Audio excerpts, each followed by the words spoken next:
Well, new legislation was discussed tonight by Chattanooga City Councilwoman Demetrus Coonrod. It could provide term limits for city council members. News 12's Jordan Simmel was at tonight's council agenda session. He joins us now live to explain what all happened. Jordan.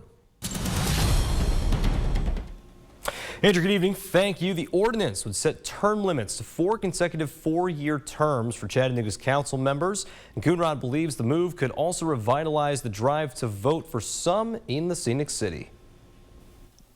In a 7-2 vote in favor of further discussion, the Chattanooga City Council could be getting closer to new term limits. Coonrod believes this could lead to greater turnout for both black and young voters, saying many aren't hitting the polls because some candidates aren't speaking in the middle of key issues. For the black community, I don't think that it's voter fatigue, but I think for us, a lot of it is, it depends on who's running and what issues are they speaking to that's going to garner a response for them to come out, or that's going to interest our millennials to engage them in the voting process, and right now it's a lot of them that aren't. Coonrod's ordinance also states that elections for mayor and city council members would be held on the first Tuesday in August every 4 years if needed to reduce election costs. Council Chair Darren Ledford believes this could lead to city races becoming lost in the midst of state elections and national politics.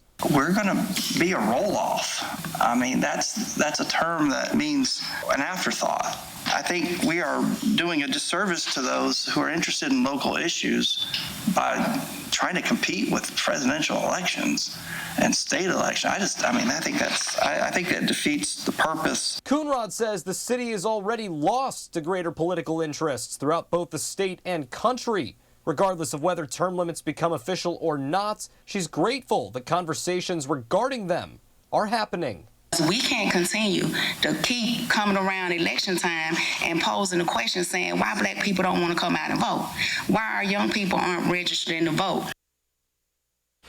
Coonrod says that should the council vote to move forward on term limits for board members, Chattanoogans would get the final say on if it actually happens. She says the matter would be she said the vote would be voted on ballots as referendum for the community to decide what comes next. Reporting live, Jordan Simmel, News 12.